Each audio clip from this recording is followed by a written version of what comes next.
আমরা দেখতে পাচ্ছি বিভিন্নভাবে নির্বাচনে ভয়ভীতিকর পরিস্থিতি তৈরি করার জন্য বিভিন্ন পক্ষ চেষ্টা করছে। এলাকা থেকে বিভিন্নভাবে ফোন দিয়ে হুমকি দেওয়া হচ্ছে অথবা জোর জবরদস্তি করা হচ্ছে পরিবারকে।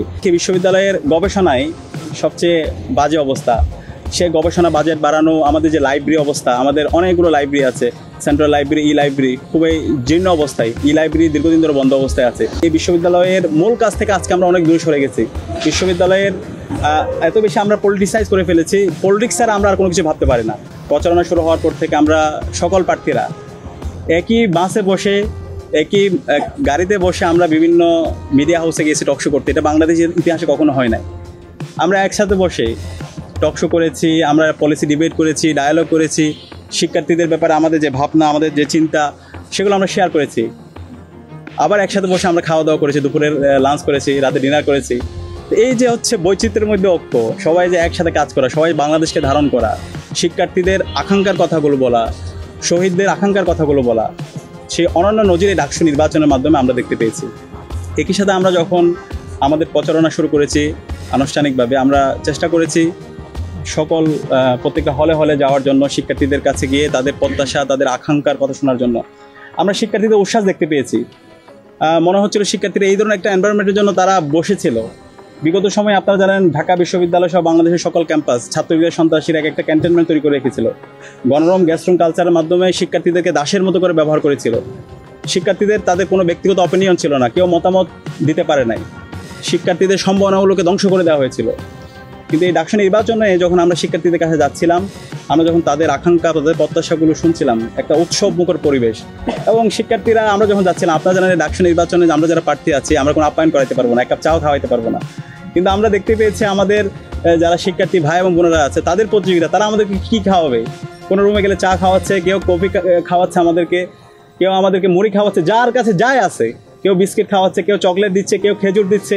প্রতিযোগিতা মানে কি চমৎকার একটা সৌন্দর্য। তো এই ধরনের একটা বাংলাদেশ বিনির্মাণ করাই কিন্তু আমাদের লক্ষ্য। আমরা আশা রাখছি আমাদের ঐক্যবদ্ধ যে শিক্ষার্থী জোট, সেই শিক্ষার্থী জোটের আমাদের মূল কথা হচ্ছে শিক্ষার্থীদের কথায় আমাদের কথা, শিক্ষার্থীদের ভয়েসে আমাদের ভয়েস, শিক্ষার্থীদের আকাঙ্ক্ষায় আমাদের আকাঙ্ক্ষা।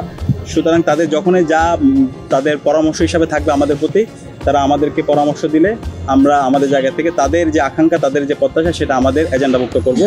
এবং ইতিমধ্যে আমরা যে ইশতেহার ঘোষণা করেছি সেটা দেখতে পেয়েছেন। সেই ইশতেহারে আমরা শিক্ষার্থীদের আকাঙ্ক্ষার কথাগুলো আমরা নিয়ে আসার চেষ্টা করেছি। এবং এই 36 দফা যে সংস্কার প্রস্তাবনা দিয়েছি, আগামী 1 বছর কোন মাসে কোন কাজটা করবো, সেই এক্সিকিউটিভ প্ল্যানটা আমাদের নেওয়া হয়ে গিয়েছে। এবং আমরা বলছি আমাদের ঢাকা বিশ্ববিদ্যালয়ে 100 বছর পার করলেও আজকে আমাদের মৌলিক সংকটগুলো দূর হয় নাই। এই সকল সংকটগুলো কৃত্রিমভাবে তৈরি করে রাখা হয়েছে। এবং এই সংকটগুলোর মূল কারণ হলো এখানকার বিশ্ববিদ্যালয় অ্যাডমিনিস্ট্রেশনের ইনকম্পিটেন্সি, একই সাথে আমাদের যে হলো পলিসিগত জায়গায় সমস্যা এবং এক্সিকিউটিভ প্ল্যান না থাকা। তো আমরা যখন শিক্ষার্থীদের ম্যান্ডেট পেয়ে তাদের প্রতিনিধিত্ব করার সুযোগ পাবো, সবার আগে আমরা আমাদের পলিসিগত জায়গায় আমরা রিফর্ম আনবো এবং আমাদের এক্সিকিউটিভ প্ল্যানগুলো আমরা ঠিক করব। একই সাথে আমাদের বিশ্ববিদ্যালয়কে আমরা বলছি, এই বিশ্ববিদ্যালয়ের মূল কাজ থেকে আজকে আমরা অনেক দূরে সরে গেছি। বিশ্ববিদ্যালয়ের এত বেশি আমরা পলিটিসাইজ করে ফেলেছি, পলিটিক্স ছাড়া আমরা আর কোনো কিছু ভাবতে পারি না। কিন্তু অবশ্য পলিটিক্স লাগবে, আমার রাজনৈতিক অর্জন অনেক আছে এবং রাজনৈতিক অর্জনকে অবশ্যই আমরা গ্লোরিফাই করব। একই সাথে বিশ্ববিদ্যালয়ের যে মূল কাজ, বিশ্ববিদ্যালয়ের মূল কাজ হচ্ছে জ্ঞান অর্জন করা, নতুন নতুন জ্ঞান নিয়ে আসা এবং শিক্ষার্থীদের জ্ঞান অর্জন উদ্বুদ্ধ করা। সেই ধরনের একটা একাডেমিক যদি এনভায়রনমেন্ট আমি যদি এনশিওর করতে না পারি, তাহলে আমরা বর্তমান বিশ্বে থেকে অনেক দূরে সরে যাব।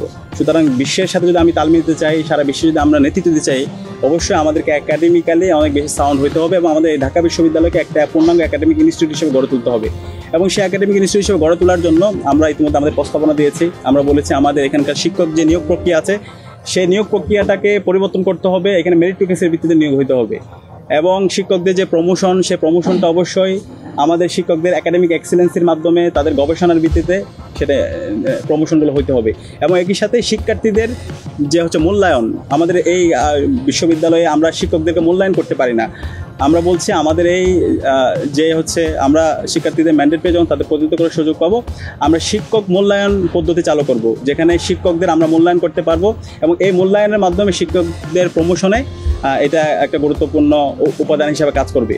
একই সাথে আমাদের বিশ্ববিদ্যালয়ে যদি দেখি, বিশ্ববিদ্যালয়ের গবেষণায় সবচেয়ে বাজে অবস্থা, সে গবেষণা বাজেট বাড়ানো, আমাদের যে লাইব্রেরি অবস্থা, আমাদের অনেকগুলো লাইব্রেরি আছে, সেন্ট্রাল লাইব্রেরি, ই লাইব্রেরি খুবই জীর্ণ অবস্থায়, ই লাইব্রেরি দীর্ঘদিন ধরে বন্ধ অবস্থায় আছে। এই লাইব্রেরি ফ্যাসিলিটিস বাড়ানো, একই সাথে আমাদের যে আবাসন সংকট, সে আবাসন সংকট, খাদ্যের নিরাপত্তা, অনিরাপত্তা, স্বাস্থ্যের অনিরাপত্তা, এবং সবচেয়ে দুর্ভাগ্যের বিষয় আমাদের বোনদের জন্য অনিরাপদ ক্যাম্পাস। তো সেই জায়গায় আমরা বলছি আমাদের বোনদের জন্য, আমাদের নারীদের জন্য নিরাপদ ক্যাম্পাস গড়ার আগ পর্যন্ত আমরা থামবো না, আমরা আমাদের লড়াই চালিয়ে যাব। এবং সেই ক্ষেত্রে আমাদের রুটম্যাপ কী হবে সেটাও আমরা ইতিমধ্যে স্পষ্ট ক্লিয়ার করেছি। তো আমরা আশা করছি শিক্ষার্থীরা, ঐক্যবদ্ধ শিক্ষার্থী জোটের পক্ষ থেকে আমরা যে ইস্তেহার দিয়েছি এবং আমরা যে প্রস্তাবনাগুলো দিয়েছি, আমরা প্রত্যেকটাই বাস্তব উপযোগী এবং এক্সিকিউটিভ প্ল্যান আমরা ইতিমধ্যে হাজির করেছি। শিক্ষার্থীরা গত 1 বছর জুড়ে আমরা যে শিক্ষার্থী বান্ধব এবং ছাত্র বান্ধব কাজ করেছি, এবং শিক্ষার্থীরা আমাদের যে সততা, আমাদের যে দক্ষতা, আমাদের যে নেতৃত্বের গুণাবলী, সেটার উপর ইতিমধ্যে তারা আস্থা রেখেছে। আমরা যেখানে গিয়েছি তাদের স্বতঃস্ফূর্ত আমরা রেসপন্স দেখতে পেয়েছি।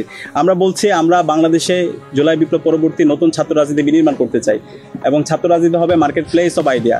আমরা আইডিয়া নিয়ে যাব, আমাদের মধ্যে পলিসি ডায়ালগ হবে, ডিবেট হবে, আমাদের মধ্যে মেধার প্রতিযোগিতা হবে। তো সেই ধরনের রাজনীতি আমরা 1 বছর জুড়ে আমরা প্রমাণ করে দেখিয়েছি। এবং আপনারা যদি আমাদের জোটের দিকে খেয়াল করেন, এখানে আমরা বৈচিত্র্যের মধ্যে ঐক্য নিয়ে আসার চেষ্টা করেছি।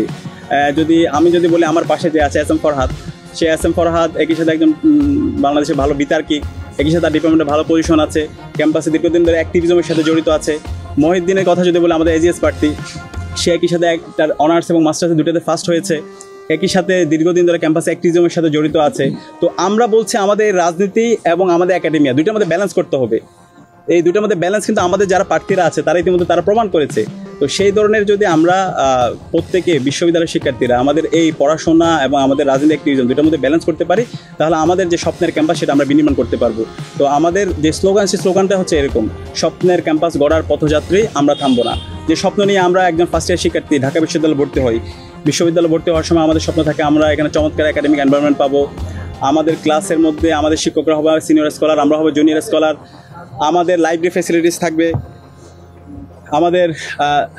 ফ্যাসিলিটিস থাকবে, আমাদের শিক্ষক নিয়োগ প্রক্রিয়াটা হবে মেরিটোক্রেসির ভিত্তিতে, এবং আমাদের আবাসন সংকট থাকবে না, আমাদের খাদ্যের অনিরাপত্তা থাকবে না, স্বাস্থ্যের অনিরাপত্তা থাকবে না, এবং আমাদের অনাবাসিক যে শিক্ষার্থীরা আছে তাদের পরিবহন নিয়ে তাদের ভাবতে হবে না, উন্নত পরিবহন থাকবে, এবং আমাদের বোনদের জন্য একটা নিরাপদ ক্যাম্পাস হিসেবে গড়ে উঠবে।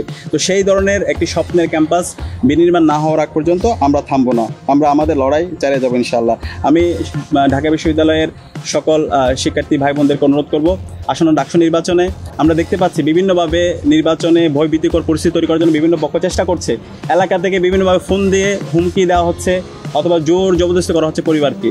আপনারা বিশ্ববিদ্যালয়ের শিক্ষার্থীরা, মেধাবী শিক্ষার্থী, কোনো ধরনের এই ধরনের হুমকি, কোনো ধরনের এলাকার কারো ফোন দ্বারা পরিচিত না হয়ে বরং সৎ, দক্ষ, আদর্শ, দেশপ্রেমিক এবং শিক্ষার্থী বান্ধব কাজের সাথে যারা জড়িত ছিল, জুলাইয়ের আকাঙ্ক্ষাকে যারা ধারণ করে, সেই সমস্ত নেতৃত্বকে আপনারা বাছাই করে নেবেন। এবং সে জায়গায় আমরা বিশ্বাস করি আমাদের ঐক্যবদ্ধ শিক্ষার্থী জোটের আমাদের যে নেতৃত্ব, আমরা দৃঢ়ভাবে বলতে চাই জুলাই বিপ্লব এবং জুলাই বিপ্লব পরবর্তী 1 বছর জুড়ে শিক্ষার্থী বান্ধব যতগুলো কাজ হয়েছে, ক্যাম্পাসে ওয়েলফেয়ারমূলক যতগুলো কাজ হয়েছে, বিশ্ববিদ্যালয় প্রশাসনকে বাধ্য করার জন্য আমরা 63 দফা সংস্কার দিয়েছিলাম বিশ্ববিদ্যালয়কে নতুনভাবে ঢেলে সাজানোর জন্য, এবং আমাদের অনেকগুলো ওয়েলফেয়ারমূলক আমরা কাজ করেছি যেগুলো শিক্ষার্থীরা স্বতঃস্ফূর্ততার সাথে আমাদেরকে গ্রহণ করেছে। এবং একই সাথে জুলাইয়ের আকাঙ্ক্ষাকে ধারণ করে, শহীদদের আকাঙ্ক্ষাকে ধারণ করে আমরা অসংখ্য কালচারাল প্রোগ্রাম করেছি, প্রদর্শনী করেছি, শহীদ পরিবারের কাছে গিয়েছি এবং আহত পরিবারের কাছে গিয়েছি, তাদের ট্রিটমেন্টের জন্য আমরা কাজ করেছি। তো আমরা বিশ্বাস করি শিক্ষার্থীরা গত 1 বছর জুড়ে জুলাইয়ের আকাঙ্ক্ষাকে যারা ধারণ করেছে এবং শিক্ষার্থী বান্ধব এবং ছাত্র বান্ধব যারা কাজ করেছে, যারা তাদের সততার পরিচয় দিয়েছে, তাদের দক্ষতার পরিচয় দিয়েছে এবং তাদের নেতৃত্বের যারা পরিচয় দিয়েছে তাদেরকে বেছে নেবে। এবং এই জায়গায় ঐক্যবদ্ধ শিক্ষার্থী জোট তাদের কথা এবং কাজের মাধ্যমে তারা সেটা প্রমাণ করেছে। এবং আমরা বিশ্বাস করি আসন্ন ডাকসু নির্বাচনে ঐক্যবদ্ধ শিক্ষার্থী জোটের উপর ঢাকা বিশ্ববিদ্যালয়ের শিক্ষার্থীরা আস্থা রাখবে। আপনি কি কিছু প্রিন্ট করাতে চান? প্রিন্টস অ্যান্ড কর্পোরেশন আপনার সব প্রিন্টিং সমাধান নিয়ে এসেছে। মগ, পানির বোতল, T shirt, tiles, photo frame, আমরা সবকিছু প্রিন্ট করি আপনার পছন্দের ডিজাইন, আপনার স্টাইলে। প্রিন্টস অ্যান্ড কর্পোরেশন, আপনার প্রিন্টিং সলিউশন, সবসময় আপনার পাশে।